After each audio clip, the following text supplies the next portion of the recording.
What's going on, everyone? As of the date I started writing this video, I have been fully vaccinated from COVID-19. While quarantine can obviously be boring and isolating, I, as an introvert, have been no stranger to these anxieties given how suffocating these feelings could be. Something that I've been doing to alleviate this stress, however, was create a journal. Around the time I've started quarantining, I started streaming Disney+, and I've gone through a bunch of films, some familiar and new to me, and logged in my reactions to them. Throughout the quarantine, I've watched nearly 50 films that lended to over 19,000 words for 32 pages. And you get to see what I watched right here. Here are the time codes of the films I'll discuss. And without further ado, let's get started. As soon as I got into Disney+, there was only one film that I wanted to be my first, Fantasia, Walt Disney's most accomplished masterpiece from 1940. To begin with, here's some backstory. When picking my first film for Disney+, I knew that it couldn't be just any film. Given the fact that Disney+ has just about anything I can find throughout history from feature films to their shorts, my first Disney+ experience had to be special. My first film had to be something deeply personal and special. How did I decide that? I found that answer by figuring what Disney means to me. After much pondering and reminiscing, I discovered that Disney generally means one thing: memories. Memories from childhood, adolescence, and those being formed today. There comes a time during adolescence when cartoons turn from colorful fun to kid stuff. That was me during the late 2000s. It's too bouncy, happy, and safe. For teenagers like myself, superheroes are the future. At age 15, however, I have the distinct memory of a treasure trove of VHSs of Disney movies in a cupboard on top of our old TV as old as Snow White as the Seven Dwarfs and as recent as Tarzan. Ah, the white clamshell VHS cases. Pure nostalgia. Then there was Fantasia, presented in its plastic clamshell casing, but in black. There was something regal yet mysterious about this one. In a sea of white clamshell cases, here was one that was made in black. I had a vague memory of watching one of the segments in grade school. With curiosity overwhelming me, I popped in the tape, and the rest was history. Watching Fantasia through adolescent eyes was the ultimate test as a Disney lover in my journey of cinephilia. Does Disney truly transcend childhood nostalgia, or is it just a pleasant memory that occupies a quaint time capsule? At the end of my 2-hour experience, Fantasia proved to be the former. To say it blew me away was an understatement. After the killer mic drop that was the Ave Maria sequence, I had to completely reassess my beliefs in the power of film animation. How about watching it as a then 25-year-old? Did it still hold up? Well, I'm happy to say that it ages like fine wine, and I don't even drink. It's simply that good. When recently watching the film, I immediately forgot I was watching it with a modern perspective. In fact, even watching it as an imagined filmgoer in 1940, it was on par to a dreamlike experience of epic proportions that both feels ahead of its time and of our time to this day. The range of emotions that the segments strike, the existential pathos of The Rite of Spring, the childlike wonderment of The Sorcerer's Apprentice, and especially the burning hopelessness of Night on Bald Mountain, brought me back to appreciating feature-length animation that was reborn in my adolescence. Back in 1940, this could have been a new age for Disney. That unfortunately wasn't the case. Despite instant critical acclaim, the dismal box office returns could never support a sequel, initially at least. With the exception of the sequel, maybe there never will be a film like Fantasia, and that is likely for the best. The music, animation, and its cinematic achievement will always give it the most radiant distinctions within the Disney catalog. While I didn't watch Fantasia 2000 around the time I experienced the original, I still have fond memories of the sequel dating all the way back to when I was 6 years old. Way back when I was in grade school, I was in an ASRD program. Out of all the films that the music teacher showed us, one of them was Fantasia 2000. I admit that while I was fond of it when I first saw it, I didn't have that curiosity to revisit it. Now with the arrival of Disney+, now was the perfect opportunity. At the time I watched these films, I actually arranged a 3-hour double feature of sorts, Fantasia and Fantasia 2000 back to back. As for the latter, I enjoyed it very much. It definitely doesn't touch the groundbreaking heights of the original as a whole, but I would go so far as to say that some segments were definitely worthy of the Fantasia name. With the case for its sequel, the segments beautifully ride off the coattails of the subtle and effective hybrid of hand-drawn animation with CGI. Coming from someone who usually finds that mixture jarring, this already makes Fantasia 2000 its own animated miracle. If anything else, Fantasia 2000 feels about as good as an early 2000s Fantasia film can be within the best of its parts. The Pines of Rome especially perfects CG in cell animation. Other 2D Disney films use CG animation better than others. Some of the results were downright amazing, while others felt too obvious. As for the CG in Pines of Rome, it perfectly realizes the immense weight and graceful movement of these whales. They move with such a haunting and divine grace that it beautifully complements the segment's scope. In its lesser parts, the segments are still exceptional animation. A segment like Pomp and Circumstance does lean towards physical humor, but it's still funny without feeling like something I would have seen on Disney Channel in its time. It still undoubtedly is epic animation in the most classic sense of the word. If only something could have been done about the insufferable celebrity cameos trivializing Fantasia's integrity, then it would have recaptured the prestige and regality of the original. As a homemade double feature, this personally was a wonderful time. Watching this 3-hour experience felt like both the concert and movie-going experiences I completely missed out on. I definitely see myself revisiting both these films in the near future. Whether Fantasia is classic or contemporary, it will always be music to my ears as well as my eyes. There's not much to say about this one considering everyone's talked about it to death, so I'll share this. Rewatching Alice in Wonderland reintroduced me to the overlooked aspect of Disney films that just aren't seen anymore. Strange and surreal experiences about oddities rather than the traditional 3-act structure. Alice in Wonderland offers all of the bright colors and whimsical nature that's to be expected of a Disney feature, but I was drawn into its hidden edge that's sprinkled in its comedy. The slapstick of the young birthday party and the encounter with the Queen of Hearts both capture the zaniness of Lewis Carroll's classic while embracing Disney's kinetic possibilities of 2D animation.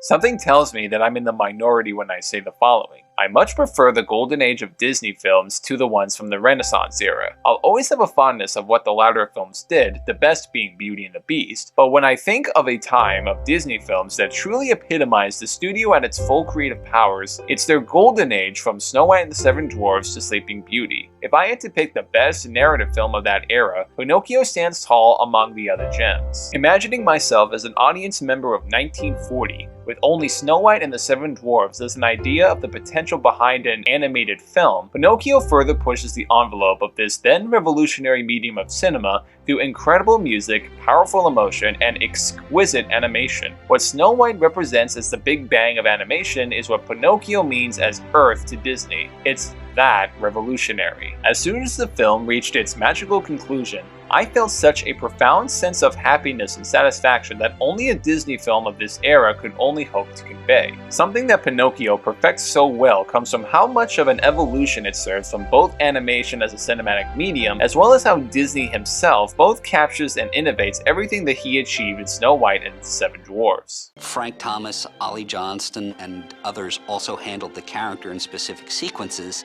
One of the things Frank probably doesn't get a lot of credit for is animating Pinocchio as a marionette before he comes to life, with Geppetto controlling him, and you see the kind of distorted image in Cleo's goldfish bowl. From an animation standpoint, that was very challenging to try to get this to work. There's no way you could shoot live action of it to study. You just had to make it up out of your own head.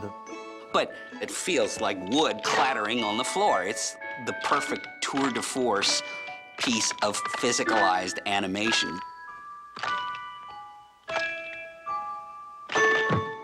As with that previous film, Pinocchio is a story told through the tools that cinema uses best: visuals, music, and emotion. When I remember my experience with Pinocchio, I vividly remember countless moments of wonder, sadness, and horror that made an everlasting impression upon me. The Blue Fairy giving life to the titular puppet, Stromboli's tour, Lampwick's horrifying transformation into a donkey, and many, many more. It's hard to imagine a film that supersedes what Snow White and the Seven Dwarfs accomplished for cinema and animation on film. Yet it's even more impossible to conceive that Pinocchio would be followed up by Fantasia, a film that represents the apex of Walt Disney's full creative powers over the medium of animation. I had no idea what to expect from this one.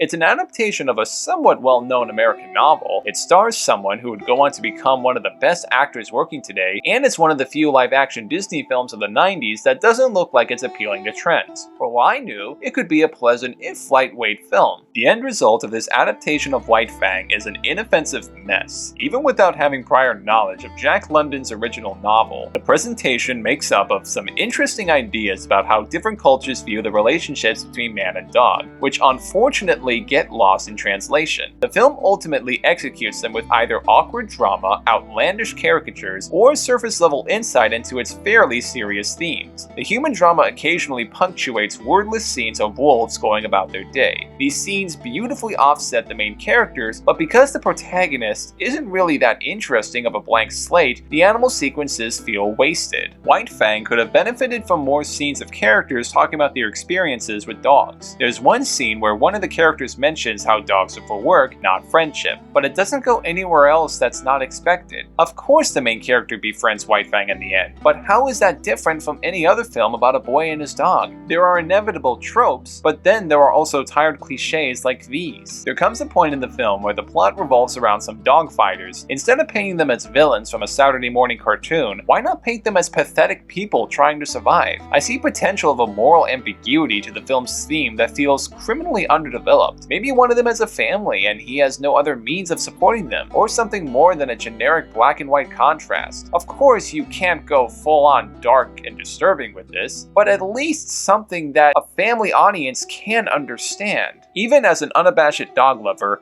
I can never fully appreciate films about dogs. With a couple of exceptions like Isle of Dogs and Old Yeller, films like Marley and Me and White Fang way too often preoccupy themselves with the saccharine joy of a boy and his dog so much that it robs of the emotional complexity of such a relationship. If only the film adaptation of White Fang had its characters actually talk about what it means to befriend a dog, the core relationship would actually come off as endearing rather than insufferably cliched.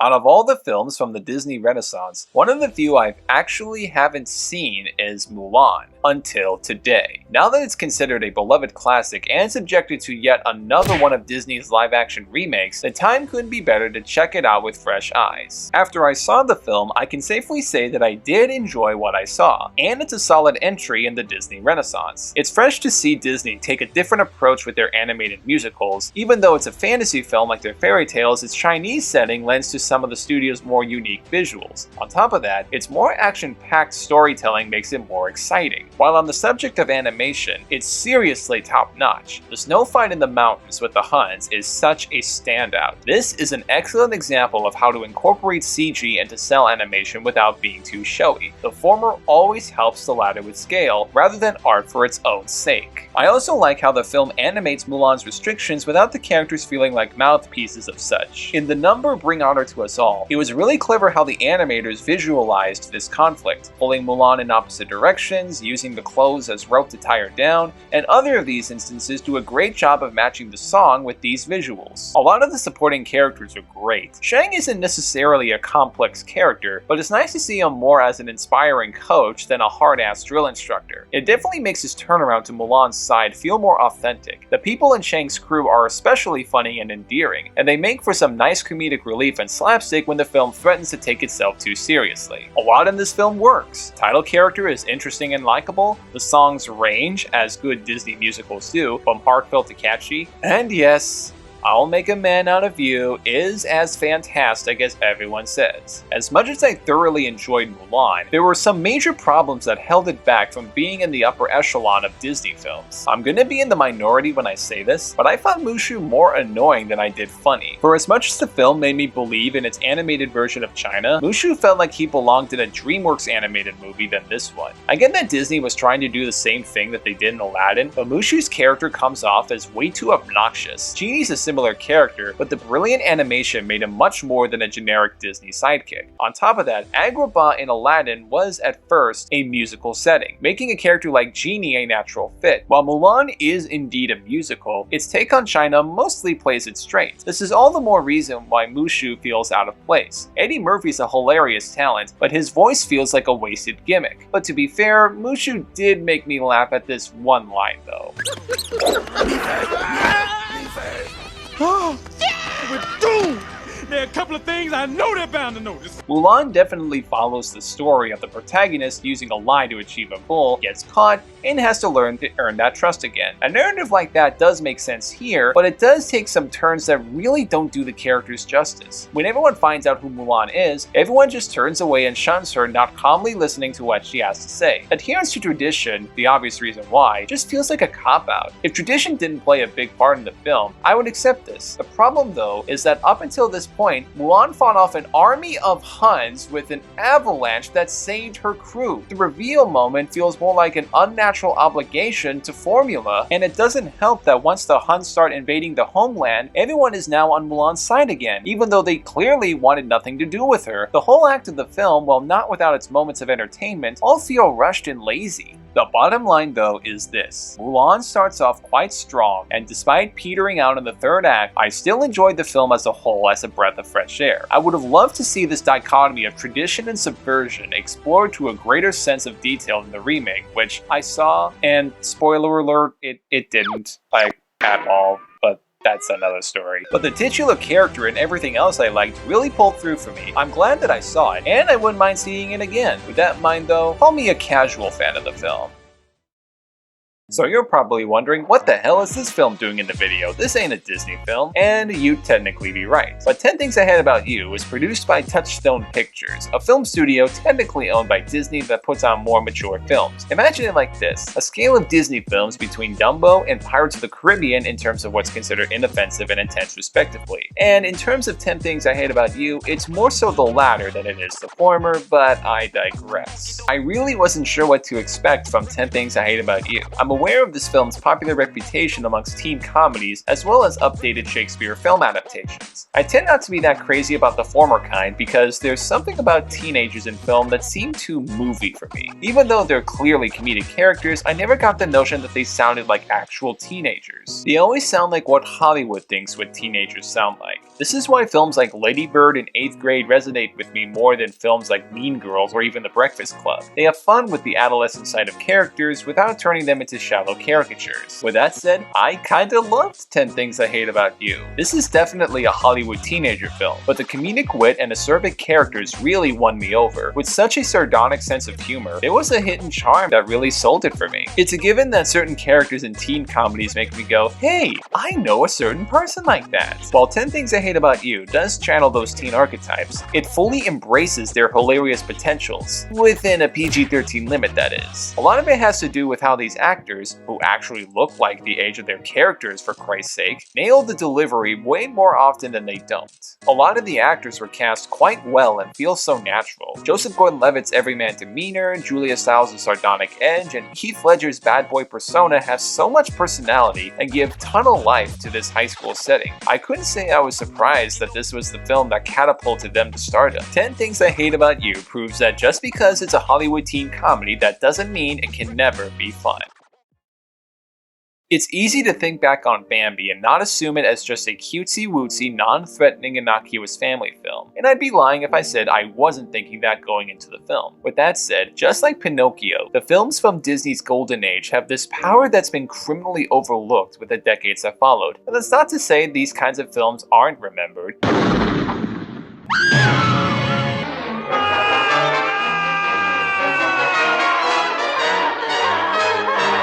But the Disney Renaissance era is usually what comes to mind when people think classic Disney. Even compared to other films of its time like Snow White, Fantasia, and Pinocchio, Bambi comparably is the weakest of the four, but that's like saying that Bambi is an 8.5 amidst a field of films that rank 9 or 10. That's still more than solid company. As mentioned before, I will never get tired at how fascinating early Disney films operate. I'll always have a love for films with elaborate plots and complex characters, but the way this era of Disney nails the emotional awe of its filmmaking is still a marvel to behold. Bambi definitely follows in the footsteps of Pinocchio in that the former tells a character-driven story through music, visuals, and emotion, rather than a traditional 3-act structure. In fact, besides Fantasia, Bambi offers the most profoundly emotional simplicity and visual majesty out of anything Disney has done. The way that the animators and visual artists realize nature captures such an eclectic array of emotions that the setting not only feels like a character all its its own, but it also reflects in what the characters are going through. Death is seen through the confused eyes of Bambi, but also the desolation and oblivion of the foggy snowfall that surrounds them. Peace is exuded through the simple grace of autumnal leaves gliding through the wind. In the more intense moments of the film, Bambi gets into a fight with another buck,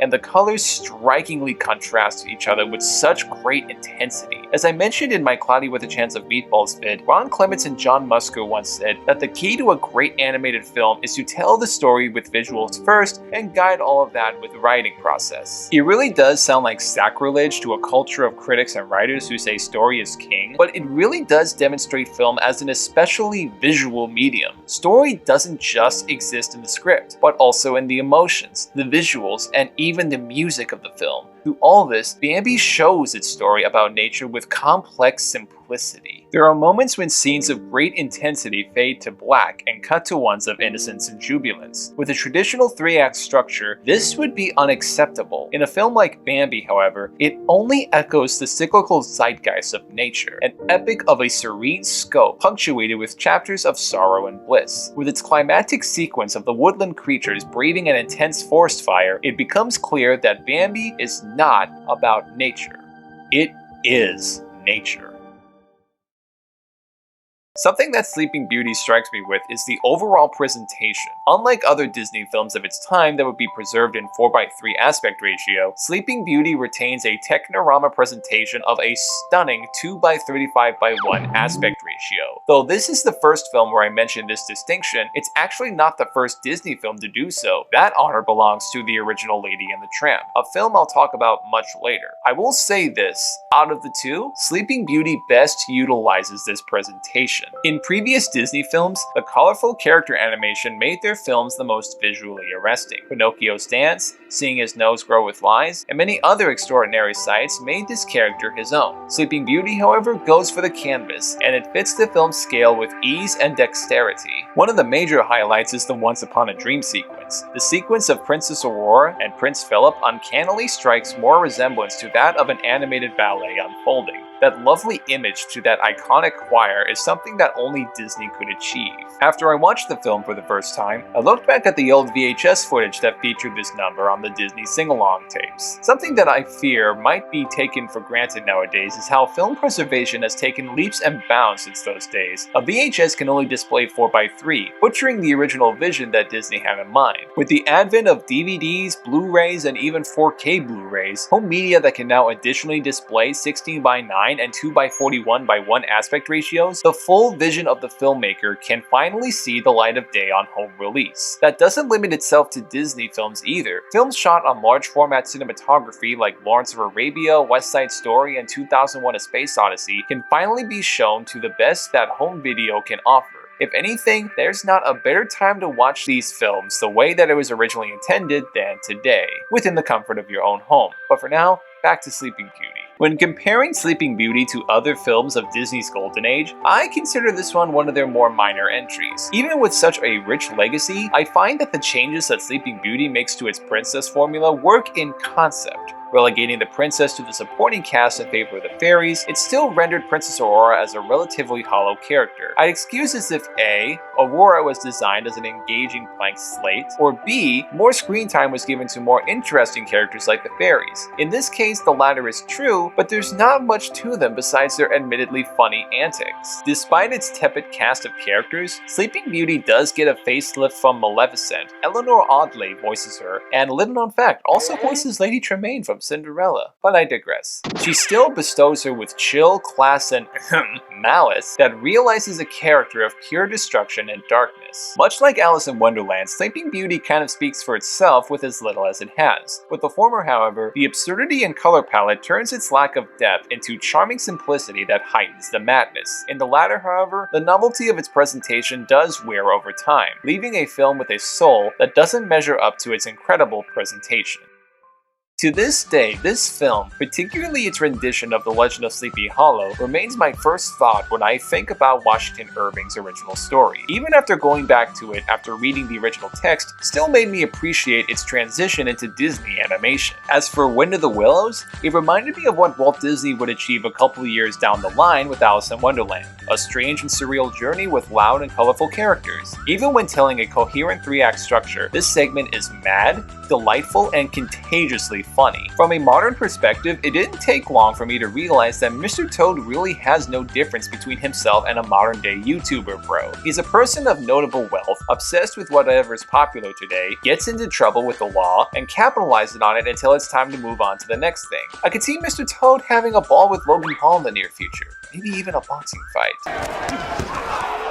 But I digress. It also proves that you can be a Disney film and still have your artistry be accomplished in slapstick rather than just in the painterly details of the background. The climax alone is worth the price of admission, or in this case, the streaming. The standout that's to be remembered from this package film, however, is The Legend of Sleepy Hollow. It takes full advantage of the rubbery design of Ichabod Crane's lankiness and animate him as a ditzy authoritarian who happily takes advantage how he pleases. Looking back, I find it hilarious how Disney can adapt a seemingly innocent man with such a playful selfishness and delightful greed that's hardly found in today's Disney films. Yes, Disney's modern work still beautifully works, but a likable swindler in a Disney film is simply too rare to overlook. Ichabod's reactions to Brombones' story of the Headless Horseman, the climactic chase sequences, and even the daydreams of Mary and Katrina Von Tassel prove that animation has leaps and bounds more of the limitless imagination and narrative than live action can. Though Tim Burton's 99 reimagining does have its ghoulish delights, Irving's text has yet to see a better adaptation than what Disney had achieved. I don't even care if it's brighter and cheerier than other iterations because it only made its darkness feel even richer and more alive as a whole. I had vague memories of watching the teaser to this film as a kid. Though I thought it looked amazing, for some odd reason or another, I never got around to watch it, until now. So what better time to watch this one when time has already shifted in this film's favor? With great anticipation, I watched the film and I ultimately found it okay. To be fair though, I definitely see why it's garnered such a following in recent years. Much like Sleeping Beauty, Atlantis the Lost Empire makes for an effective presentation in the 2:39:1 aspect ratio. It was directed by Gary Truesdale and Kirk Wise, who have also done Beauty and the Beast and the Hunchback of Notre Dame, and their style definitely shows. The scope and scale of the film are huge. It's kind of a shame I missed it when it first came out because it otherwise would have been impressive to see on the big screen. The good news though is that even though it still looks impressive at home, the spectacle still complements its adventure narrative akin to Raiders of the Lost Ark meets 20,000 Leagues Under the Sea. The character design of Atlantis also emphasizes harsher edges and cartoonier features, making these characters feel more adventurous and edgier, while still endearing and charming enough in that familiar Disney sense, so it's great to see that these two directors can take on a much more different style. While the protagonist's character is simple, the script makes up for that with a colorful supporting cast. Not only do they all feel unique, but everyone has a common goal that makes them endearing, starting a new life after this hunt. At the same time, no one really feels like a rehash from the history of Disney's sidekicks. Everyone feels like a genuinely unique character who offsets each other in their own ways. Because all the supporting characters have sympathetic motives, their turns against the protagonist effectively highlight their desperation, making the moment feel all the more believable. By the same token, it's also executed with a lack of dramatic balance when realizing that the main villain doesn't really have a motive outside of greed. Maybe he has a sick relative that needs money for medical procedure. Maybe he needs the money to save a loved one. There's a hidden core to this film that could really bring itself into a lot of gray areas of redemption and sacrifice, like how far a person would go to save someone they love. What if that person is now meant to be a memory so beautiful and nostalgic that can only exist in the past? Just like the lost city of Atlantis. If the film had leaned more into this direction, it could have posed as a new future for Disney for making more morally complex stories that could have ushered in a new era of Disney films. As it is, Atlantis the Lost Empire has an endearing and likable cast of characters that mostly makes up for its undermined potential. It's practically a secret to no one that Disney has come a long way with their princesses. Starting with The Little Mermaid, they've grown into funny, charming, and adventurous characters. While they've developed into more active roles, their faults that they carried with them still made them more interesting and relatable. Ariel's impulse to interact with humans, and Tiana's need to balance practicality and optimism added so much depth to what's essentially Disney's commercial assembly line to appeal to little girls. So why talk about a character like Cinderella? With all the social progress that's made in more modern Disney fare, a character like Cinderella initially seems jarring by today's standards.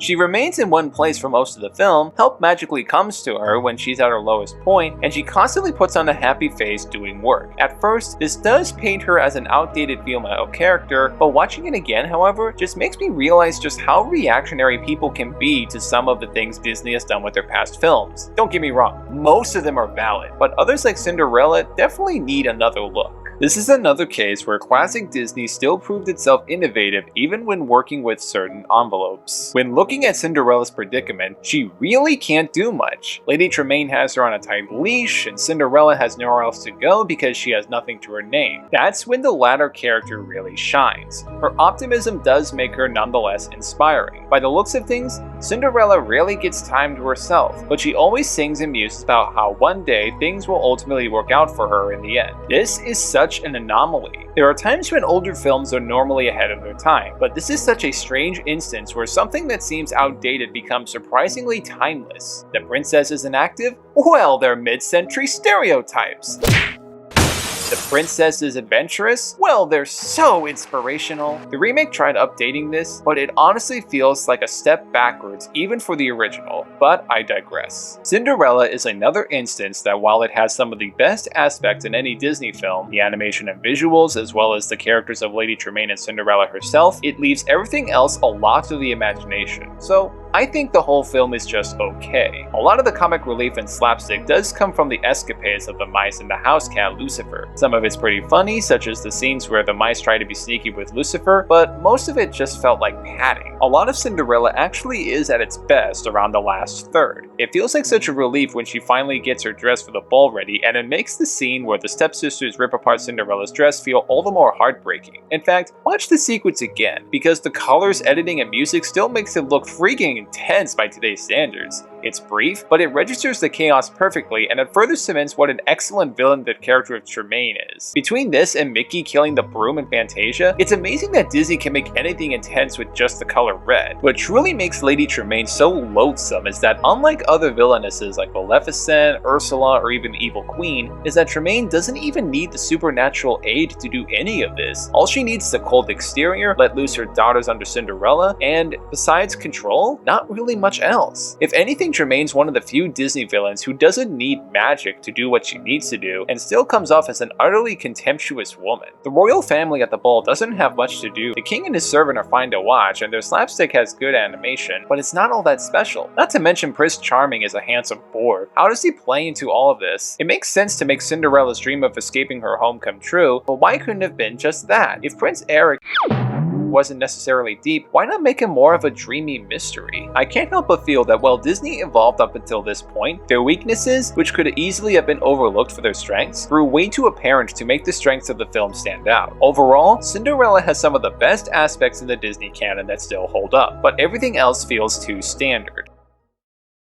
Oh boy, this is gonna be a doozy. So a Disney animated musical dramatizing history, a chapter as especially brutal and disturbing as imperialism gets, raises a lot of red flags for any standard. It's one thing for films like Dances with Wolves and Avatar to take on a white savior narrative, but with the case of Pocahontas being an animated musical for children, the results definitely feel unsanitary. With that said, Pocahontas is not a film without its merits. Irene Bedhart has the perfect singing voice for the titular character. The musical number that takes place, Colors of the Wind, is an exceptional Disney song in animation and vocals, and Bedhart's voice makes for the perfect fit. The song Savages also features harsh and vivid animation that brings its otherwise preachy lyrics to life. That unfortunately is the peak of the film's power. The major flaw in Pocahontas immediately stands out, an interpretation of a dark part of history through a Disney animated musical. That's not to say Disney has dabbled into history and fantasy, but with films like Mary Poppins and Bedknobs and Broomsticks, the historical elements were both in the background and enlivened the charm of their respective stories. With Pocahontas, it takes poetic license from history that comes off as distracting and even unjust. I normally don't object when films change history as long as it captures the zeitgeist of its subject or does something unique with it. Films like Amadeus and Saving Private Ryan do take poetic license with their history, but the choices made still capture the power of both a historical figure and the horrors of World War II combat respectively. They capture historical essence while creating something new and original. Pocahontas does neither of these things. By rehashing the same tropes of the Disney Renaissance, it trivializes its subject with deeply uncomfortable results. What doesn't work in its execution of attacking imperialism is that it paints both sides with such broad strokes that it's no wonder it's become lumped with white savior films that side with virtue signaling and pandering. It's definitely the reason why Radcliffe is just another generic Disney villain. As I've mentioned in Atlantis, greed alone makes for such a boring threat. This could have worked if Radcliffe was more like Lady Tremaine or Shere Khan, a no-nonsense villain who exudes nothing but pure malice and destruction. In a film like this, no other alternative would work. Disney would thankfully tackle the issues of prejudice and acceptance with greater dexterity and imagination with Zootopia, or as I like to call it, Disney's epic apology for all the insensitivity they otherwise propagated in the past. Zootopia did sound better. But as for Pocahontas, it stands out as one of Disney's biggest misfires. A wise man once said that there's complexity in simplicity, and just because a narrative may not be intricate or complex, that doesn't mean its characters can't be engaging. In the case for the many adventures of Winnie the Pooh, it's a wonderful testament to that wisdom. Characters like Pooh, Piglet, Tigger, and Rabbit are more interesting in personality than choice. But because these three shorts, Winnie the Pooh and the Honey Tree, Winnie the Pooh and the Blustery Day, and Winnie the Pooh and Tigger 2 are about characters living their lives rather than narratives about realization, anyone could spend a day with them talking about random things and come away feeling satisfied. The animation of the film definitely serves as a far cry to the pristine and painterly details of Disney's golden age. The pencil sketch aesthetic and watercolor background, however, do a lovely service to this film. It obviously adapts from A.A. Milne's classic stories, and while it recaptures that charm well, the animation still makes the characters leap off the page.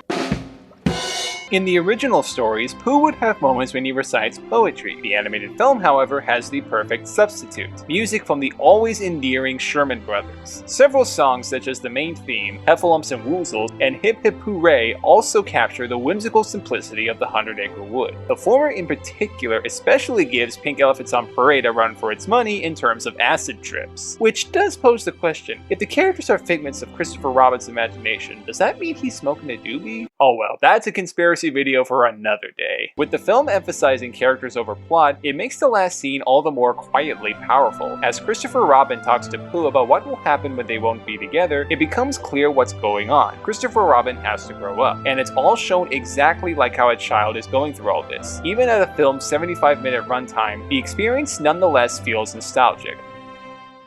The first time I've heard of this film was the source material whereon the film was based, Jules Verne's original novel. I first read the book in my senior year of high school, and the edition of the book I read was an edition that included exquisitely gothic illustrations, and it effortlessly captured my imagination with ease alongside the author's mysterious voice. Going into the '68 film, I was fairly hopeful going in. More often than not, Disney has a knack of adapting classic stories that make them universally accessible. While optimistic, I did expect something exciting, but mostly carefree. Much to my amazement, I was surprised by how the film steers into a quieter and more patient and adult direction. That's not to say it comes with the adult sensibilities of bad language, intense violence, etc., but what I entail is that it takes itself fairly seriously without feeling self-important. Much of the film, once the main characters meet Captain Nemo, involve all of them talking about various things, going on adventures, and pretty much living their lives. There's a sequence where the characters go scuba diving for necessity necessities, and it's a mostly wordless sequence set only to music. It felt utterly Kubrickian, particularly reminiscent of 2001: A Space Odyssey, whereas 20,000 Leagues Under the Sea basks in all the mystery, darkness, and immensity of the ocean and how it reflects within our human natures. And all of that lies in Captain Nemo, and this captures that wonderfully. James Mason as that character strikes all of the perfect notes I imagined from the source material, a mysterious and idealistic recluse with an admiration of the natural world over the material one. As far as Byronic characters go, Captain Nemo is really one of the most fascinating characters in all of sci-fi, one who abandons the natural world after witnessing humanity's potential of destroying such. Nemo's no bearded man with long fingernails because he reflects a primal yet sophisticated desire, one to draw away from the darkest corners of the world surrounded by the things we love. The actors such as Kirk Douglas and Peter Lorre are also well cast. I didn't see the actors playing them as much as I did their characters. Because the film mostly takes place in one location, that leaves plenty of room for the characters to shine, and the cast thrives in this luscious ensemble. No one really upstages anybody or is overwhelmed by each other in performance. Everyone delivers equally compelling acting while also complementing each other nicely. It's fascinating that 20,000 Leagues Under the Sea exists as one of the few Disney films, if not the only one, that feels relatively un-Disney. What the film substitutes for musical numbers, colorful visuals, and a happy-go-lucky tone is with a mysterious atmosphere and methodical character development, all captured in glorious cinemascope. Where today's live-action films preoccupy themselves too close for comfort to appeal to kids, 20,000 Leagues Under the Sea understands that children are not only smarter and more impressionable than they appear, but they can also appreciate and understand something that takes them out of their comfort zone.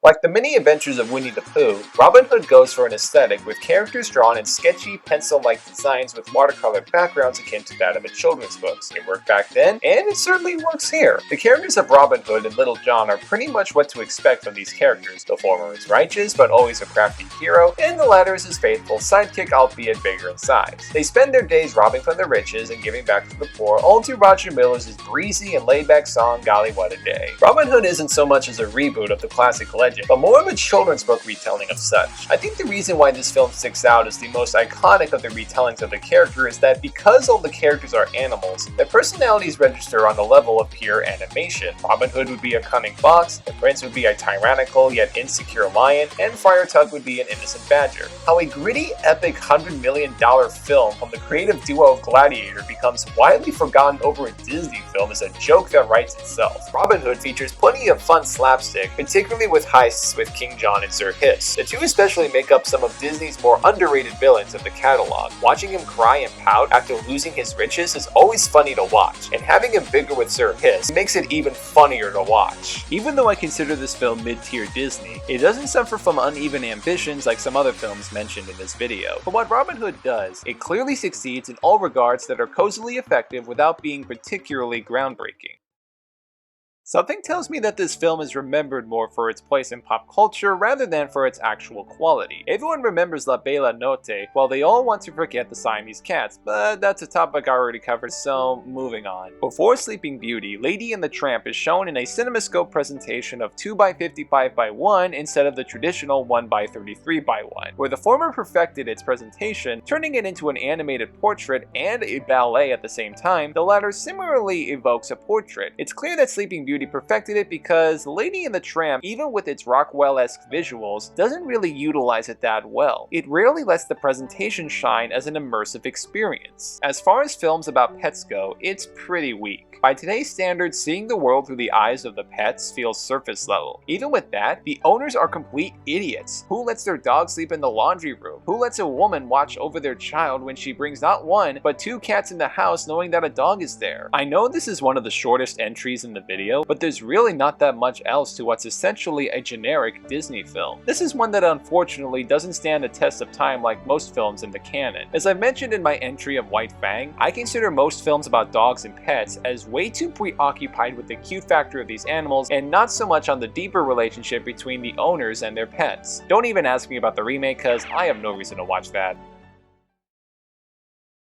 The MCU is a magnificent achievement that goes beyond glorified television. Because these big budgeted films transcend episodic narrative, they can take on different tones, identities, and many other distinctions with greater ambition and scale. Among all of these, Captain America the Winter Soldier is one of the finest examples in the MCU, let alone one of the best comic book films ever made. The strength of this film comes from how many trends it bucks in the MCU, yet preserves all the essential foundations of the franchise. Making S.H.I.E.L.D. as an infected hive infiltrated by Hydra agents was so brilliant. It challenges Steve's Boy Scout persona that was so prevalent in his last two films. You don't need to make him tough and gritty, just give the world around him a distinct identity and have that play off of Captain America. Nick Fury especially is the breakout character of this film. Seeing him through Cap's eyes as this great ally both adds so much to the latter's character, but still keeps him surrounded in mystery. Scene after scene, Fury may be a good guy, but in another, he seems more anti-heroic. With all the heaviness and depth to this film, its action sequences are just as enthralling. There's a particularly excellent chase sequence where Fury is pursued by S.H.I.E.L.D., and the tension that builds is relentless. Having gotten used to him getting the upper hand in tight spots, seeing him push to the limit effortlessly gets across that no one is safe. This also features some of the best hand-to-hand combat that the superhero genre has ever seen. The ship sequence towards the beginning alone is sheer genius. It perfectly reintroduces these familiar characters as well as introduce some of the unfolding ideas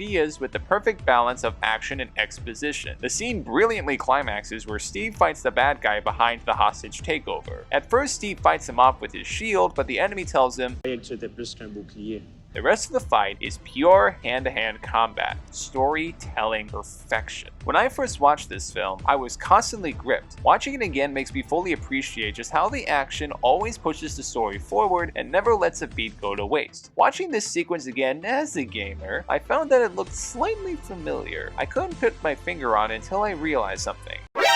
This sequence is the prologue to Metal Gear Solid 2!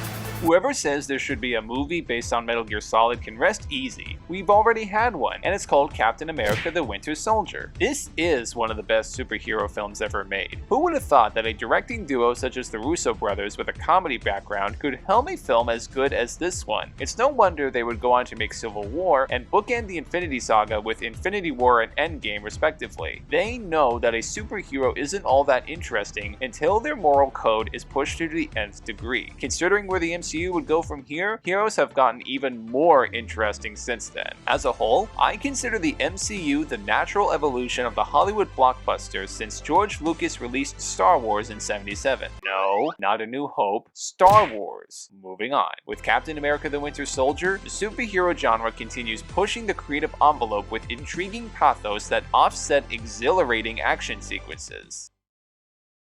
Bedknobs and Broomsticks was directed by Robert Stevenson, features music from the Sherman Brothers, and stars David Tomlinson. In other words, a semi-reunion of the cast and crew of Mary Poppins, a film that easily resides in my list of my top 5 favorite films of all time. Needless to say, I was looking forward to watching this one. With that said, several of the strengths of Mary Poppins exist in Bedknobs and Broomsticks as well. David Tomlinson and Angela Lansbury perfectly capture the spirit of these characters, treating the magical sights and sounds as everyday occurrences. The music from the Sherman Brothers is also terrific, and the film especially convinced me that they're one of the very few songwriters where they can instantly be recognized through at least one of their songs. The animated sequences are also fun to watch, with a sports competition featuring very funny slapstick. The flaws in the film, however, are what hold it far back from being on par with something like Mary Poppins. Something that the aforementioned film does so well is that the adult characters are so interesting because of how they register to the children. Even if Mary and Bert don't really have that much of a history together, they serve as fantastic guides from the real world to one so much more magical, fostered all the more by a childlike sense of awe. The adult characters in Bedknobs and Broomsticks have so much going on that the children feel comparatively sidelined. Because of that, the gateway into adventure doesn't feel as exciting. In fact, most of the other sequences felt like they were capitalizing on what made Mary Poppins so successful, so it leaves a lot of originality to be desired. With that said, the film is a mixed bag. Definitely not the best of the live-action Disney films, but certainly not among the worst. It's just okay. I'm glad that I saw it, but I don't really have a need to see it again anytime soon.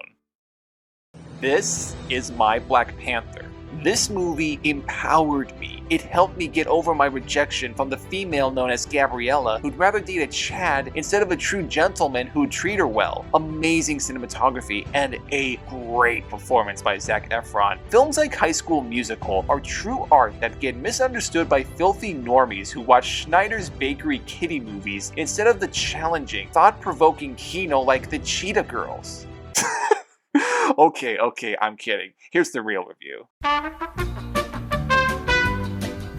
The High School Musical trilogy has become the butt of a joke with Disney and musical fans for just being bland and inoffensive commercials to Disney Channel. Do I think it's all warranted? For the most part it does, but at the same time I don't consider it the uninspired annoyance that it is. High School Musical essentially is total wish fulfillment for children with a fantasy land of what high school should be. A magical world where everyone gets to make their dreams come true. In other words, what Mabel from Gravity Falls thought high school should be. Why aren't they singing about following their dreams? TV taught me that high school was like some sort of musical. As far as wish fulfillments go, there are much more pathetic examples out there. Just check out the Twilight or 50 Shades sagas for that matter. With High School Musical, it's perfectly fine. It has its positive message of believing in yourself and teamwork, and it's neither particularly deep nor inspiring, but it's totally pleasant and harmless. If I was the target demographic, I would find myself fairly swayed by this. But nowadays, I'm a cynical queer cinephile in my late 20s, so this unfortunately isn't the case. Most of the characters are the typical high school caricatures, the jock, the quiet smart one, the devious popular girl, and her cohort, etc, etc. My question is this: what about Troy's best friend? Or even that girl who shows Gabriella the ropes of the high school cliques? For a film all about these cliques, the supporting characters feel like devices to motivate the major players rather than their own unique voices. For the high school caricatures that the film asserts. One of the redeeming points of the film, though I don't think they're intentional or not, were the several strange scenes in the movie that were meant to be funny, but they come off as, well, just bizarre. I mean, here's a scene where Sharpay and Ryan are conspiring to come out on top, and they just say, "It's between a Tony Award and Tony Hawk." It's like, a Tony Award and Tony Hawk? Come on, I don't know anybody in grade school, let alone high school, who talks like this. It's like a Tony Award and Tony Hawk. It's like, who writes this stuff?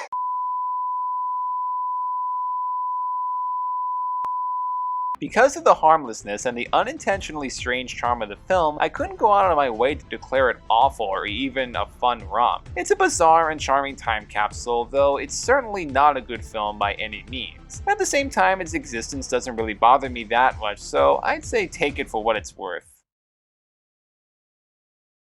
Going into the sequel, I actually felt optimistic. The first film, as lightweight as harmless as it was, established everything I needed to know about these characters, so I imagine the second film being as better as the last one. With the premise of all the characters working during summer vacation at a place coincidentally owned by Sharpay's parents, I expected to get more character development. At first, High School Musical 2 seemed to be a major step up from the first. The opening musical number perfectly reestablishes all the characters in the film and what the film would be about. Once the characters actually start their jobs, however, the film unfortunately stops at a grinding halt. All of a sudden, what I expected to get from the film's opening proved to be much more boring and uneventful as they unfolded. The first film doesn't have a fully compelling narrative, but it had plenty of character story and even its bizarrely goofy moments to make it paced well, at roughly 1 hour and 40 minutes. High School Musical 2, on the other hand, is 2 hours long, and every single minute is felt.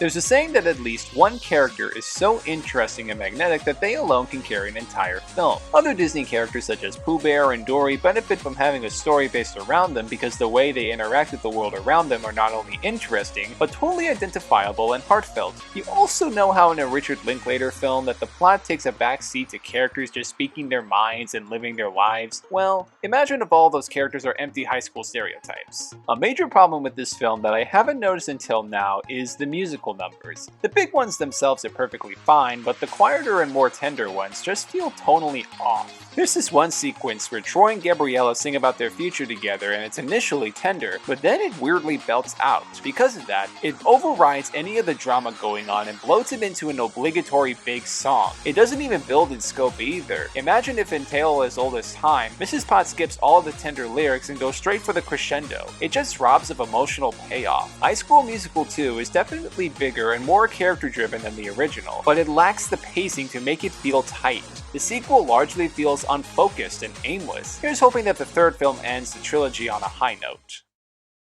And so here is the final film in the unbelievably harmless and amazingly adequate saga of High School Musical. So far the series has been an inoffensive mixed bag. Even though it had always had its heart in the right place, the films thus far have been too lightweight and carefree to really grab my attention. Though the third film is no exception to my sentiment, I reserve that the third film is easily the best one out of all of them. And by that I mean, it's actually pretty good, like a 6 out of 10. By perfecting the character-driven elements out of the second film, as well as taking the tighter pacing and the bizarre and strange moments from the original, High School Musical 3 encapsulates the spirit of the entire franchise without raising the bar by a single inch. As all the characters talk about their graduation and where they'll go after high school, there's an appropriate sense of finality to the saga. Everyone is on the verge of adulthood, and for a series that routinely celebrates following their dreams, everyone feeling insecure about their futures going forward makes the film fairly interesting. Without going into Linklater territory and having the characters dictate the plot, High School Musical 3 signals a relatively mature growth in these characters. With that said, the film has plenty of strangeness and cookie cutterness that screams theatrical Disney Channel movie rather than a properly fleshed out film. As with the second sequel, every musical number, even during the quieter and tender moments, feels excessively big and grand. Because of this, there's not a hint of subtlety found throughout the film. Even at the very end, all of the graduating students wear color-coordinated caps and gowns that spell out from a bird's eye view, EH for East High. I know this was a heartfelt moment,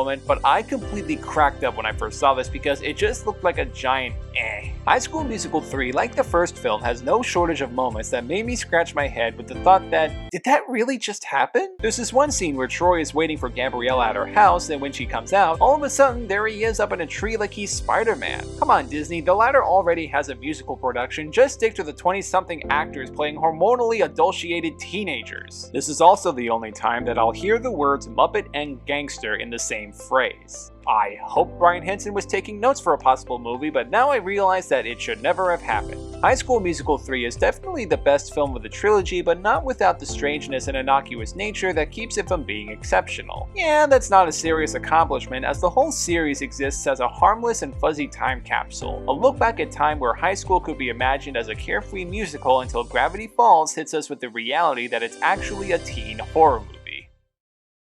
I'm going to make this review of Star Wars: The Rise of Skywalker as brief as possible. Pretty much anybody who saw a movie in their life had a freaking sermon prepared when they saw this movie, whether it's everything they wanted or everything they loathed. I'm not going to beat around the bush. It was okay. With that said, fan entitlement ruins everything, and I will never, ever, ever listen to people like that ever again, because this film is just that. You didn't like The Last Jedi because it wasn't the Star Wars film you wanted? Okay, here's the Star Wars movie made for the fiends! And you know what? They were right. It is every bit the film Last Jedi isn't. A tepid, unremarkable, and patronizing placation to a bygone era of Star Wars fandom that's largely indifferent from pushing the creative envelope of this world. It's still impressive in scope, some moments register, and the acting's still top-notch. As far as Star Wars films go, I've still seen much worse. Attack of the Clones was so terribly forgettable that I honestly question whether or not I've seen it. It left that little impact. As for Rise of Skywalker, if not wanting anything to do with this film again, distance myself from self-entitled fans of the franchise, then I'd say it's worth the effort.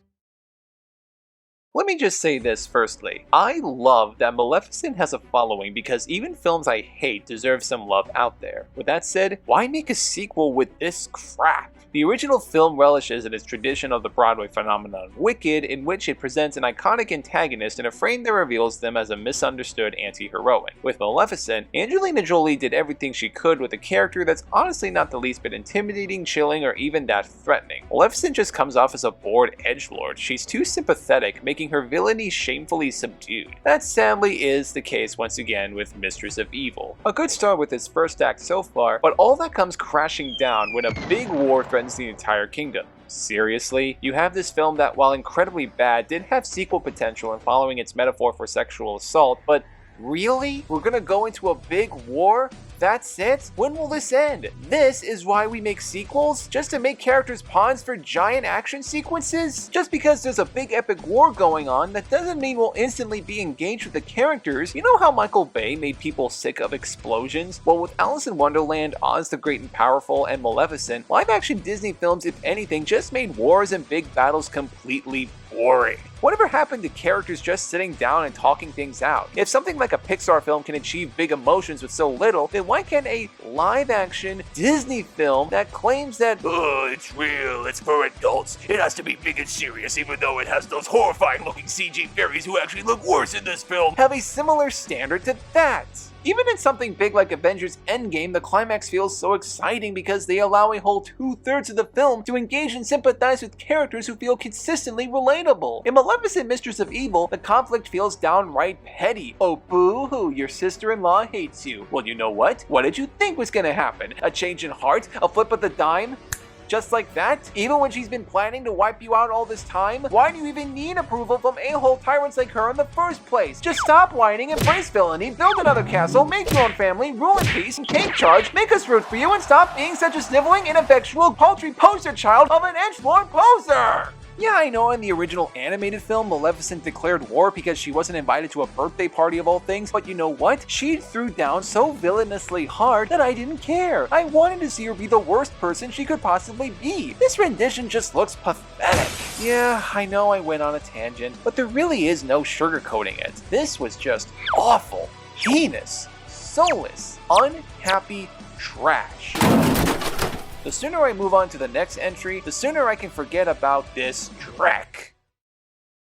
Having never seen Lin-Manuel Miranda's phenomenon of a Broadway musical, I've had my reservations. They weren't so much on the production itself, but the idea of a film production itself. Going to a play means getting a different show among the other different live performances. Once that performance is captured on film, however, all the surprises are gone. All the beats soon become predictable, and the spontaneous magic of the stage show just disappears.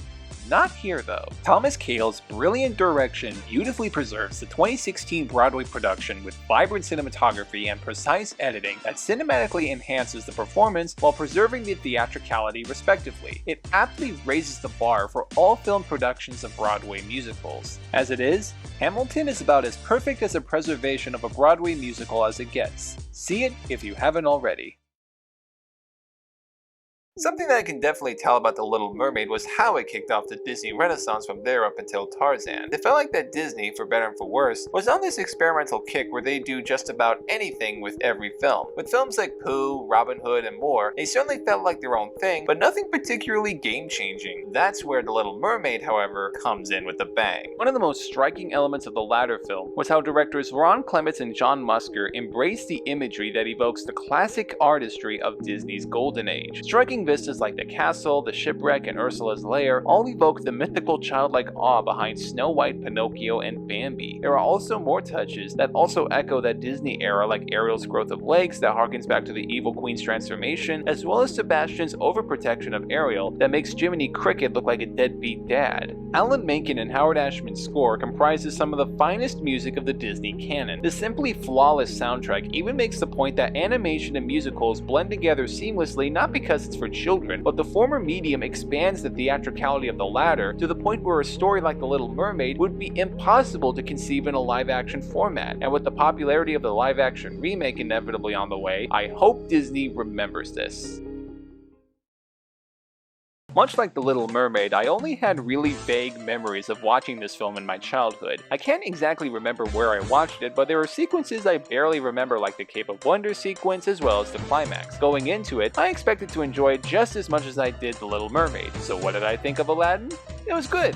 Yeah, I liked it. It was fun. I enjoyed it. 2 thumbs up. I know that sounds like a lukewarm compliment compared to its rapturous reputation, yet for all the accomplishments of the film, like the vibrant animation, the superb musical numbers once again by Alan Menken and Howard Ashman, Robin Williams' iconic vocals, a wonderful villain in the form of Jafar, as well as a noble message, there was a magic that was missing that made The Little Mermaid and Beauty and the Beast top-tier Disney for me. The character of Aladdin, though endearing, comes up as more of a byproduct of the 90s than a fully fleshed out Disney lead. On top of that, Aladdin also feels like an awkward and tone-deaf precursor to the proper Hollywood representation going on. That's perhaps one thing that the remake did better, but that's about it. Nearly 30 years later, however, Disney would go on to produce breakthrough representations of other cultures like Pan-Africanism and Polynesian culture in Black Panther and Moana respectively. And while the original Aladdin does feel more like a product of its time, it still embraces hand-drawn animation as the ideal medium for the Hollywood musical. That's something that no live-action remake, however bad or unnecessary they turn out, can never take away. Howard, the documentary on Howard Ashman, was informative, inspiring, and downright touching as to be expected from this subject. I also appreciated the film's queer context as documented of the history behind the production of Beauty and the Beast as a response to the AIDS epidemic, a disease to which Ashman tragically succumbed. As timeless as the films of the Disney Renaissance still pose, they also heralded in a newfound sense of modernity, an affirmative characterization that paints icons like Belle, Ariel, and even Jasmine as proactive Disney princesses. Without Ashman, Disney animation wouldn't be where they are today with recent musical gems like Frozen or Moana. If you're a fan of the Disney Renaissance or just in any era of the studio, this is a film to definitely check out. Ever wondered where the directors of these films got their start? Well, this was the film that did just that. The Great Mouse Detective is a charming and good-hearted film that paves the way for Clements and Musker, the directorial duo with the talent of echoing Disney's golden age with painterly environments and larger-than-life characters while ushering in more modern sensibilities with fast-paced adventure. While Basil makes for a delightfully cocky hero, all of his charisma would have been non-existent without Professor Ratigan, a comparatively underappreciated villain within the Disney catalog. In fact, thanks to Vincent Price's delicious vocals and equally expressive animation from the legendary animator Glenn Keane, Professor Ratigan would go on to usher future Disney villains of delightful malice like Ursula, Jafar, and so on and so forth. In the grand scheme of Disney films, it's pretty good. Considering the fact that this followed the dark age of forgettable Disney films, it's a remarkable installment. I think that alone makes The Great Mouse Detective so underrated. It's a neat prologue to see what Clements and Musker would go on to do in future films, but it also has the exciting adventure and memorable characters to make it stand on its own. Being aware of the cult status of a Goofy movie, the existence of this film fascinates me, even before I watched it. Debuting in the spring of '95, following up The Lion King with a film like a Goofy movie sounds like following up a portrait with a kindergarten drawing. Where The Lion King succeeds as the Lawrence of Arabia of animation in terms of color, scale, and visuals, a Goofy movie looks and sounds like something belonging on the Disney Channel. After finally watching a Goofy movie, however, I can safely say that I did enjoy the film for what it was. The film has no shortage of likable characters or of charm in its central camaraderie, a touching father-son relationship. I also appreciate the film being clever enough to not take a side in the father-son dynamic, allowing sympathy for Max and Goofy for not being with his friends and hanging on to the love of his son respectively. As someone who was introduced to Goofy through the 40s shorts with its hilarious slapstick and continues to enjoy him in the wonderful world of Mickey Mouse, a Goofy movie feels more like Disney's time capsule of the 90s where high school cliques were a dime a dozen, kids were listening to the hottest band, and boys would do anything to get the girl. I keep listening to the musical numbers about how to stand out from the crowd and be loud, but because of how a Goofy movie encapsulates its era instead of updating its formula, doesn't the message defeat its own purpose with such a presentation to begin with? Let me know what you think in the comments below, because this is something that's been bugging me. I would have liked to have seen more inspired slapstick instead of catering to the high school crowd, but the central relationship definitely got me through the film enough. It's not exactly my cup of tea, but I'm so glad that I saw it. When I was a kid, I remember having a poster of this film up in my room from childhood. As a recurring theme throughout my recollection of the Disney Renaissance, I vaguely remember sequences of the film. As I'm going through Ron Clements and John Musker's filmography, however, this couldn't have been a better time, especially now that the film has garnered a decent-sized following. I can safely say that I did enjoy this film for similar reasons that I did with Clements and Musker's last film, Aladdin. Hercules has fast and high-spirited animation that gives ancient Greece a lot of personality. Alan Menken's songs are solid, particularly his approach to gospel, and the characters make their environment complement each other fairly well. Here's something that I'll say that makes this an outlier within the Disney Renaissance, and I mean this as a compliment. With films like The Little Mermaid and Beauty and the Beast, it's clear that these films are about noble if flawed characters embarking on a journey for something they want to succeed in doing so. With the arrival of Toy Story and now Hercules, a new kind of story in children's films really turned the animation industry on its head, a journey from wanting something to discover what's needed. Hercules is a film that greatly benefits from such because, well, a story about a superhuman isn't that interesting given their flawless strength. Because of this, Hercules resembles Richard Donner's Superman because it's the soul of the hero that's more interesting rather than their feats of strength. That's something that becomes apparent through this version of ancient Greece, which, through eye-catching set design by Scarfe, known for Pink Floyd's The Wall, that makes the locale feel like what a rock star thinks Hollywood looks like. Hercules thankfully keeps its balance between that edge and the awe and wonder for which Disney's always known.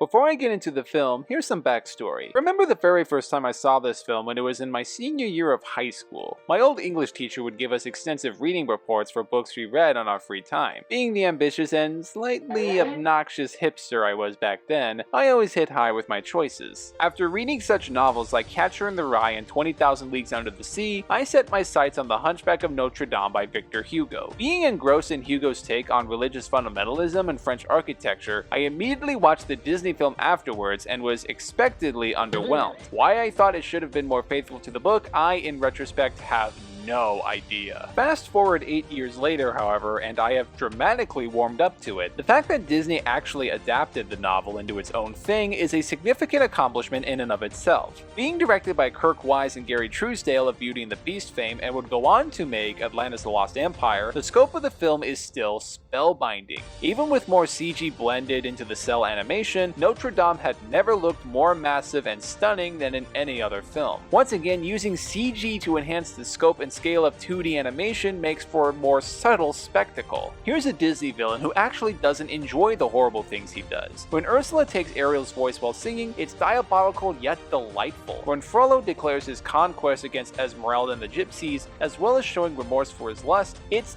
terrifying. Alan Menken's beautiful songs benefit from the song's scope, particularly Hellfire, where Frollo confesses that he must kill Esmeralda to quash his sin. Its central ugly duckling story is simple but also effective. Like Frollo, Quasimodo's story departs from what's expected from Disney archetypes. Quasimodo wants to find love, yes, but what really touched me was how he found something just as good, if not better: acceptance. Yes, the gargoyles and Captain Phoebus are jarring characters, but so what? The film's bright spots are so stunning and first-rate that its achievements alone make The Hunchback of Notre Dame a worthy addition to the Disney Renaissance.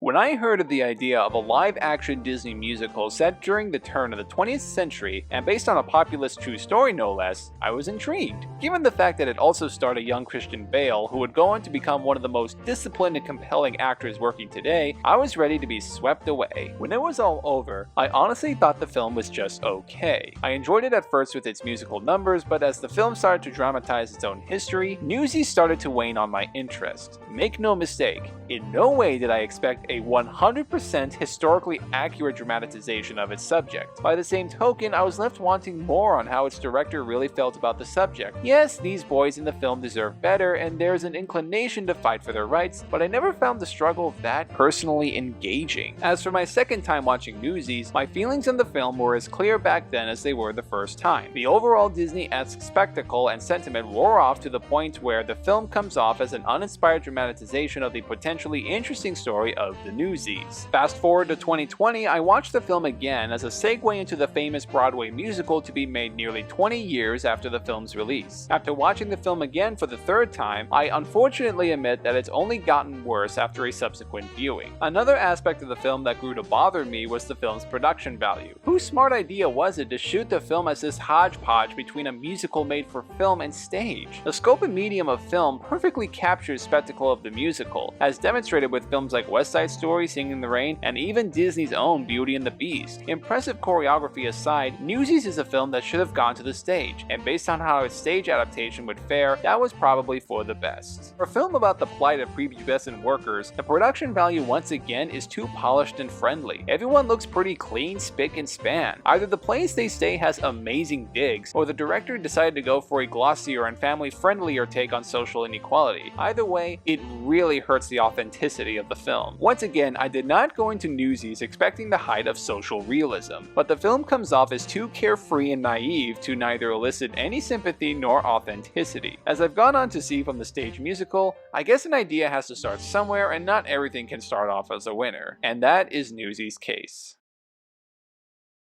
Going into the musical, I naturally expected the production to be much better than the film. I thought that the aesthetics were better suited for the stage rather than a feature film. Because of that, the original version of Newsies felt like the stage musical trapped within the confines of the film camera. How does it fare on stage? A lot better, actually. For one thing, everybody can actually sing. On top of that, the musical also felt more like a dramatization than the actual film. All the Newsies characters actually look like they're living this hard life, and the addition of the female character was also a nice touch. I don't know about you, but when there's a newspaper strike going on even back then, I'd have a hard time imagining that the boys would be the only ones protesting. Her character also doesn't feel like tokenism, as she's so much more interesting and proactive than what's seen in the film. Everything else is pretty much to be expected from a good stage musical. Alan songs are still wonderful, and the choreography is outstanding now that it can finally be seen on the stage. If I was ever in the mood to watch Newsies on Disney+, which is amazing that I'm even considering that, the stage musical is definitely the version I'm gonna watch first.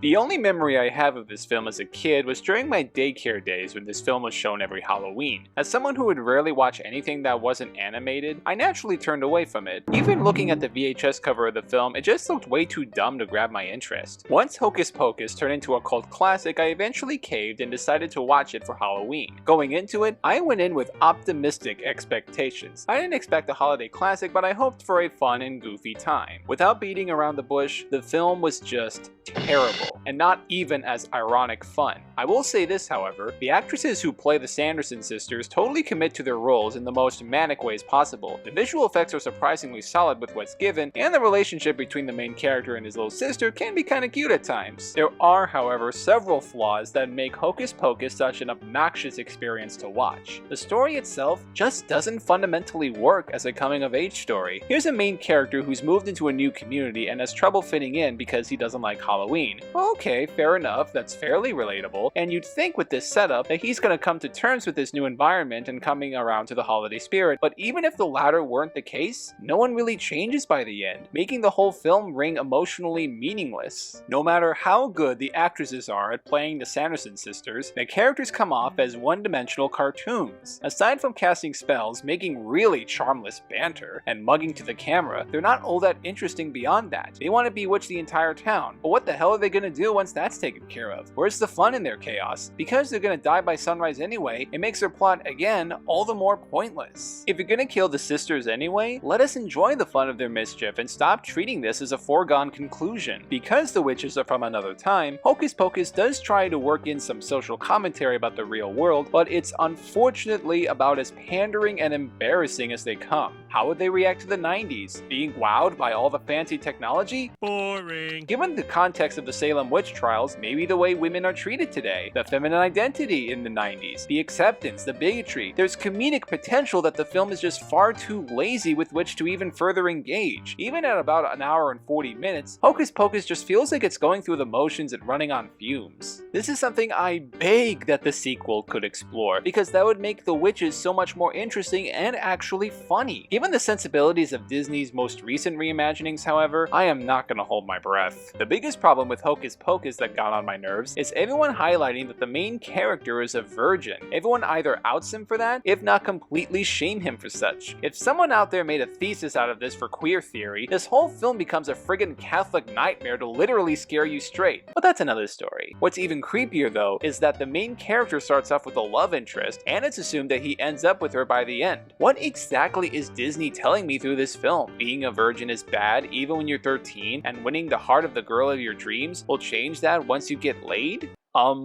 Ew. One thing I found out about this film was that the director of it was Kenny Ortega, the same guy who helmed Newsies and would go on to direct the High School Musical trilogy from there. Looking at the finished product, the familiar gloss unfortunately stands out. What it all comes down to in Hocus Pocus is a bunch of not-so-spooky antics without any rhyme, reason, or even any charm. I'm glad that the film has its cult following, but to be honest, I don't think I'll ever understand the appeal of this film. Whether I was a kid or an adult, its manic energy just rang hollow, and it's too empty, cliche, dumb, mean-spirited, and downright unimaginative to convey any sense of fun of the Halloween season.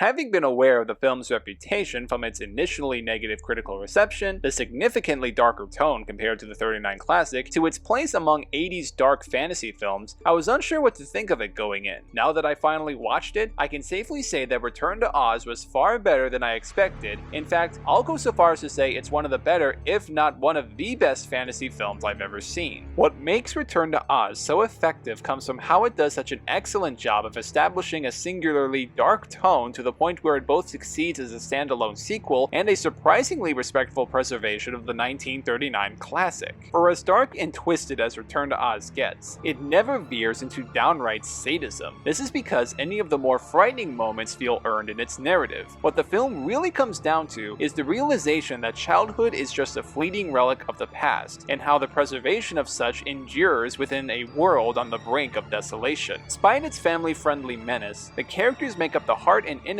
of the film, from Tick-Tock and Jack to, of course, Dorothy. Its pride in basking in the weirder aspects of the lore also balances out the darkness with the peculiar whimsy for which the Wizard of Oz was always known. The biggest praise that I can give to Return to Oz is its dazzling special effects. The level of practicality, from its stop-motion animation of the Gnome King to the Deadly Desert to the actual sets of the locales, make the Land of Oz feel all the more alive, even in its ruins. I'm a big fan of stop-motion animation from the days of King Kong, Clash of the Titans, and even from the work of Jan Schwankmeyer, so this was amazing to behold. Going back to its initial reception, I will understand that there are people out there who personally dismiss the darkness of Return to Oz. Even two of my biggest heroes, Gene Siskel and Roger Ebert, hated the film. You know, a bad adult film is one thing, but somehow a bad children's film is even worse, admit it.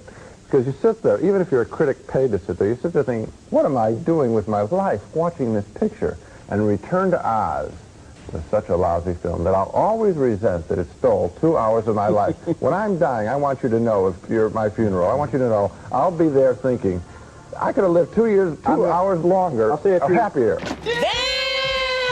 While I respect his opinion, I vehemently disagree with him on this, as I found that Return to Oz succeeds with honoring the legacy of the original with its innocent main characters, imposing villain, and approach to world building. At the same time, the dark tone of the film preserves Oz's fantastical spirit rather than perverts such. I therefore recognize Return to Oz, but still boldly makes its new identity engrossing and innovative.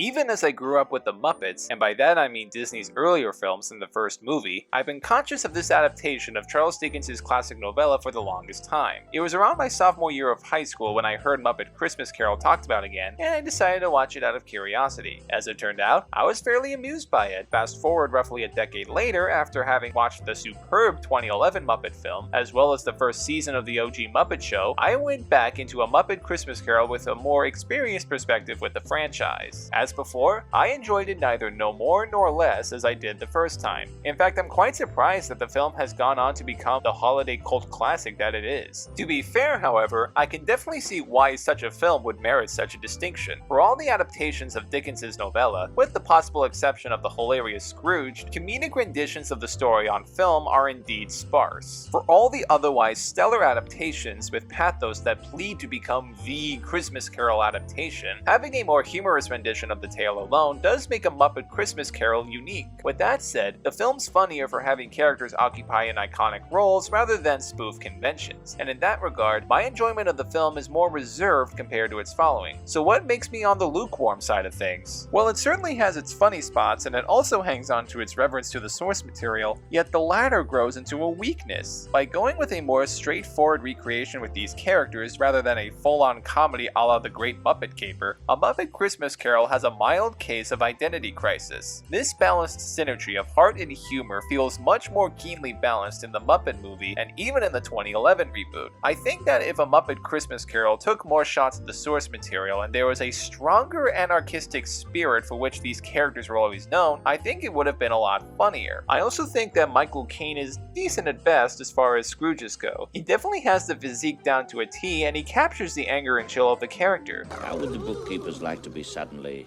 Unemployed! Yet I think the growing softness of the character leaves a lot to be desired. Plus, he's not the greatest singer out there, even when he's sing-talking. Like, dude, go sing with Russell Crowe. Look at the famous graveyard scene. It honestly feels far too quickly paced for Caine to register a significant emotional impact. Maybe if Scrooge comes to a slower but devastating shock to this reality, and then he grovels with a change of heart rather than just a breakdown in tears, then it would have been much more powerful. Overall, I think it's just okay. At the same time, even I watch it now and again every year, and I get some Christmassy joy out of it. Monsters, Inc. is one of those films that everybody has talked about at some point and gushed about how good it is. This is one of those Pixar films that whenever it's discussed, it almost always finds a spot among the top 5 favorites of the studio. I mean, the meme factor of this film pretty much speaks for itself, it's that popular. Like Muppet Christmas Carol, I understand its beloved appeal. Monsters, Inc., to its credit, embraces the zany tropes of the buddy comedy that Toy Story similarly did beforehand. The creativity of Monstropolis has its wonders, its animation and rendering of fur, scales, slime, and flesh are groundbreaking and still look impressive today, and offers what would be Pixar's greatest strength in entertaining families through compelling narratives rather than 2-bit in-jokes. At the same time, Monsters, Inc., save for its tender father-daughter-like relationship between Boo and Sully, lacks the emotional potency that director Pete Docter would fully master in his future works such as Up, Inside Out, and Soul. That balance I mentioned that Pixar so effortlessly perfects feels uneven in Monsters, Inc. There seems to be a greater emphasis towards comedy rather than telling an affecting story. As proven with other films in the Pixar canon, that wouldn't be so bad if Monsters, Inc. was funny, and while it definitely is funny,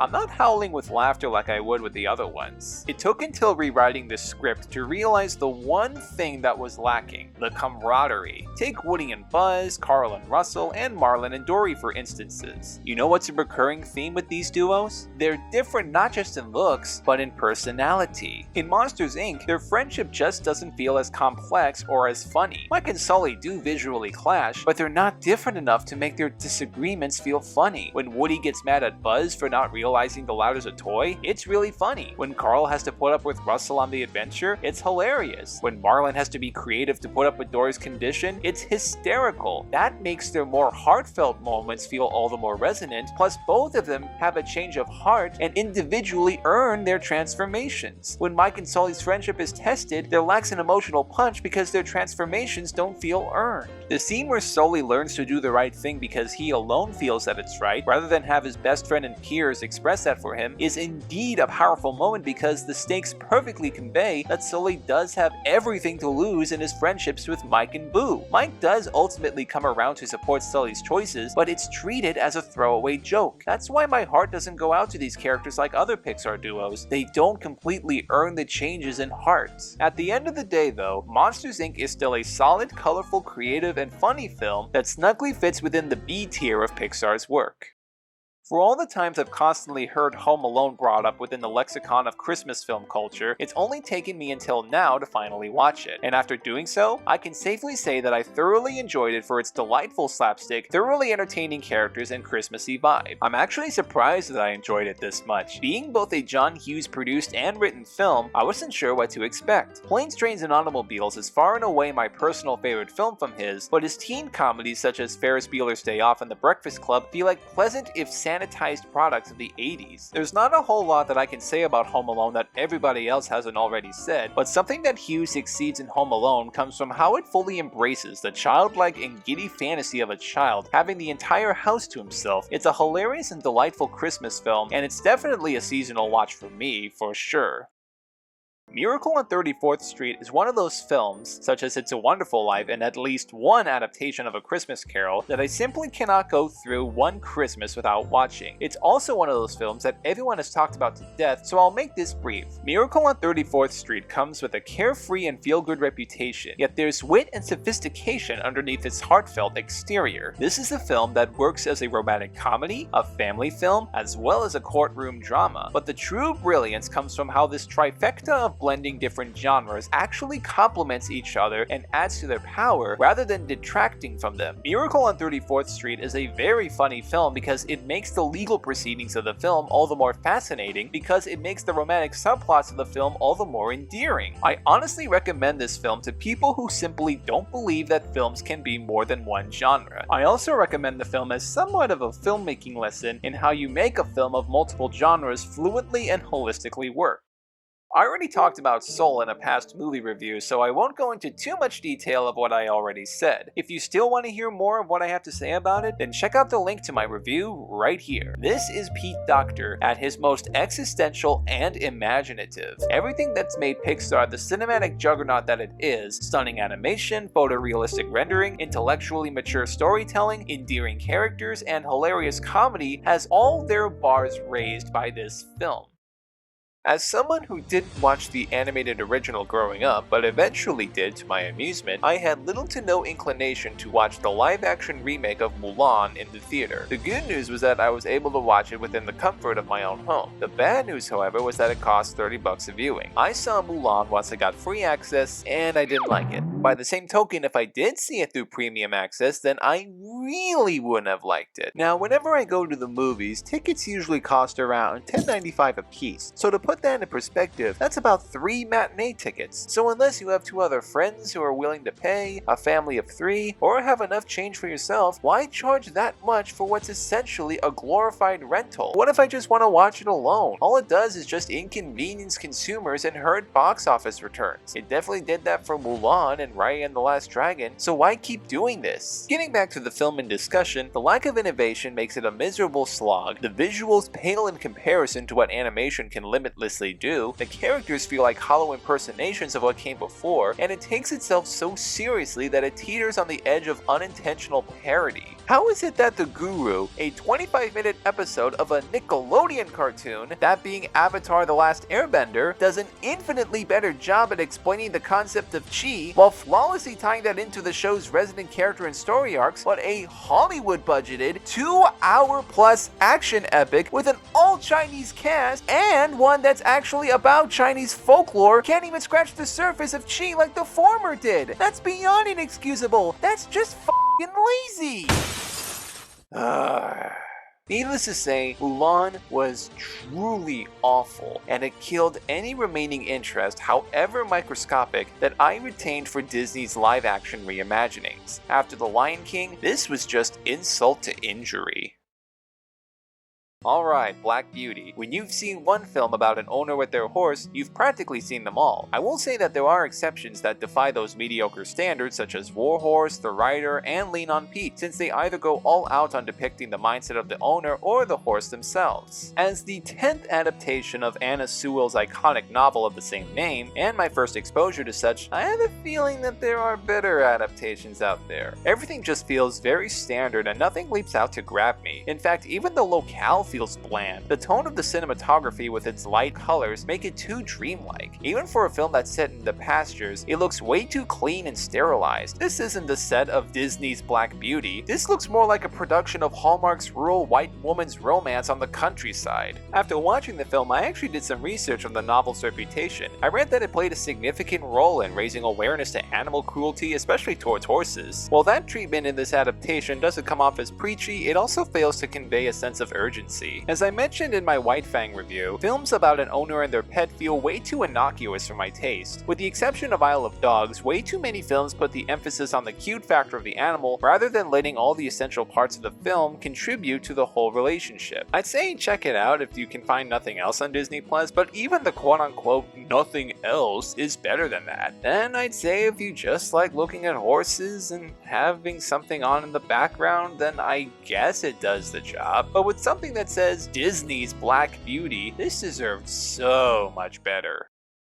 I find it insane how both sides of the critical reception of Captain Marvel, be they toxic incels and self-congratulatory social justice warriors, blew the existence of this incredibly average superhero film out of proportion. Yes, I agree with Brie Larson that the film critic community needs more diversity. The more diverse it is, there's a better understanding of how films speak to both critics and audiences of different sexualities, races, creeds, genders, etc., etc. The very line that I draw, however, is where this initiative is used as a scapegoat for less than successful filmmaking, rather than using it as a means to diversify a more complex dialogue. In the case for Captain Marvel, I marginally enjoyed it when it first came out. I thought it had a heartfelt message about being the best version of yourself, the production value was very good, and the cast was solid. My major concern was with the presentation. Its insomniac trope robs of its emotional weight. As Carol regains her memories, her individuality is proven through her feats of strength as well as her persistence. It does justice to her strength, but the heart of the film leaves a lot to be desired. The whole film shows that Carol's memories extend beyond her upbringing and training. Her friendships and fun times also have resonance to who she really is. If that's the case, when Carol finally comes into her own, how come those more personal memories didn't show up? Wouldn't that better drive home that heroes are who they choose to be rather than where they came from? I think that's the reason why Captain Marvel feels so emotionally distant as opposed to other MCU films. It only says face to its idea of being a personal superhero origin story rather than fully committing to such. No, it's not because Larson is too stiff, miscast, or she doesn't smile enough. There were plenty of other films that she's been in where she's proven to be a skilled actress. On a side note, please watch Short Term 12. Yeah, she's great in Room, but the former is such an underrated indie gem. If you like her acting, you've got to see this. In fact, just stop watching this vid and go watch Short Term 12. Go! Do it! See it! Now! Getting back to Captain Marvel, the film just fails in embracing the emotional journey of the Insomniac. I think that if this kind of story were to really work, the supporting characters would have to be the complex ones, and there has to be some sort of coherent emotional progression of Carol gaining these memories back. The problem is that everyone has far too average of an appeal, and Carol lacks a sense of warmth to these memories to make this film feel memorable. This overall feels like a generic MCU film. If this were released during Phase 1, I'd still think there'd be a lot to be desired.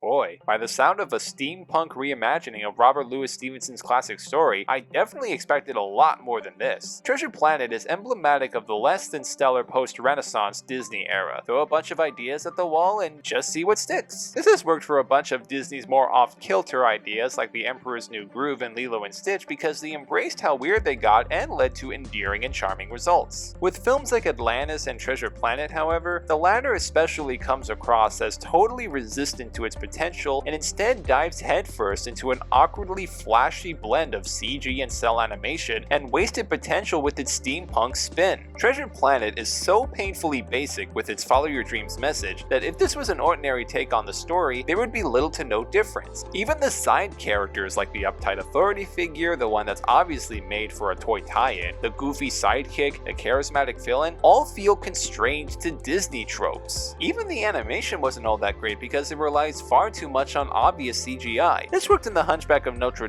because the animators knew that a subtle use of 3D enhanced cinematography and scale. In Treasure Planet, however, so much of it pours into character designs and giant ships that it tries way too hard to be flashy that it comes off as too sleek and hollow. I will say that I appreciate the family dynamic a bit more, like having a dad that's left rather than one who died feels more authentic. Some of the creatures were fun, but even that gets strange. I get that some of them are aliens, but why are some of them anthropomorphic animals like dogs and cats? Compared to a slug that farts, which is kind of funny at first, it's such a jarring contrast. Is this the result of genetic experimentation? Scientific evolution?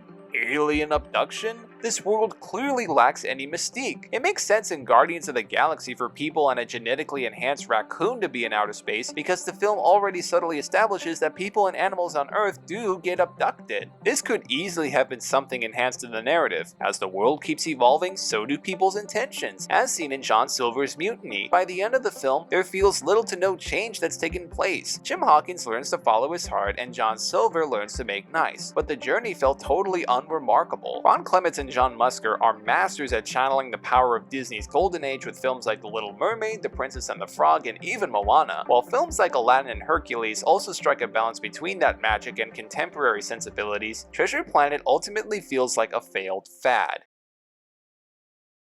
Out of all the MCU films I've seen, Captain America: The First Avenger was one of the few that I missed out on when it first came out. I honestly didn't find the idea of the character that engaging. With characters up to that point like Iron Man, Hulk, and Thor, these were larger-than-life characters where both their powers and themselves felt interesting. When I finally saw Captain America, I thought it was just okay. Even with subsequent viewings, my feelings towards it have remained stagnant. What it all really comes down to in this film is that Steve Rogers, as earnestly as Chris Evans depicts him, is too much of a Boy Scout to be considered interesting. There are people out there who find that earlier MCU films like these age better because future entries would make callbacks to these moments and they enhance these characters. I totally get the appeal, and that does make the MCU a more holistically told story, but that doesn't save some of the more mediocre entries in the MCU from coming off as individually unspectacular. What the Winter Soldier and Civil War perfect with Cap's character is that while he's definitely more of a role model character,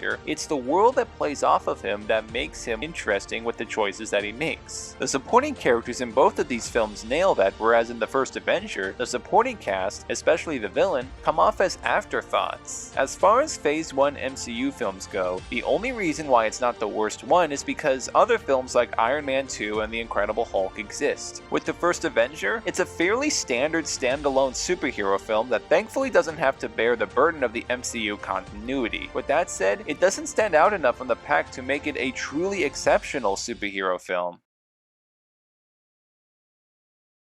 When I first watched Captain America: Civil War, I thoroughly enjoyed it for its deftly balanced characterization, sensational action sequences, and for raising the bar for what the MCU is capable of. The only thing that held me back from really loving it was Zemo's place in the film. Yes, Zemo would go on to become such an engaging character in Falcon and the Winter Soldier, but given how the clashes between the Avengers carried so much maturity and humor, a significant improvement over the tepid Age of Ultron, I felt that the villain, like most of the MCU films prior to this, felt like an afterthought. It's with this latest viewing, however, that made me appreciate Captain America: Civil War to the point where I do love this film. The film ultimately demonstrates just how well written a character is. Throw a situation at any of them, and despite familiar characters taking different sides, their choices would be utterly compelling to the point where picking a side for myself has proven impressively difficult for all the right reasons. It's with this that I finally came around to Zemo as an underrated villain of the MCU. His anger was captivating, yet his tragic backstory about vengeance clouding his actions gives rich meaning to the greater scope of the film about compromise and loyalty. As far as trilogies are concerned, this is among the better ones in recent years. What started as breezy pulp has quickly evolved and matured into some of the most richly entertaining superhero films of the 21st century. It's with this trilogy, even when it's standard original, that proves that the choices of a character make for a compelling protagonist, even when he initially comes off as a Boy Scout. At last, we finally come to the final film in this video. If you've made it this far, then you clearly love Disney as much as I do. If you instead clicked on the time code as you were hopping around different segments, then what's up? Glad you can make it. So, time to talk about a movie. It's at the end of the video. Here we have Guardians of the Galaxy, and all I have to say is, I am Groot. Thanks for tuning in, everyone. If you made it to the end of this vid, be it all the way through or watch parts of it, thanks for sticking around. What are some memorable films you watched during the quarantine? Hit that like button, subscribe, share this video, and ring the bell so you'll know when I post my future videos. You can also find me on Twitter and Instagram at FilmGeekDave, as well as my Letterboxd account for all the films I watch on my free time. That's all for today, and I'll see you next time.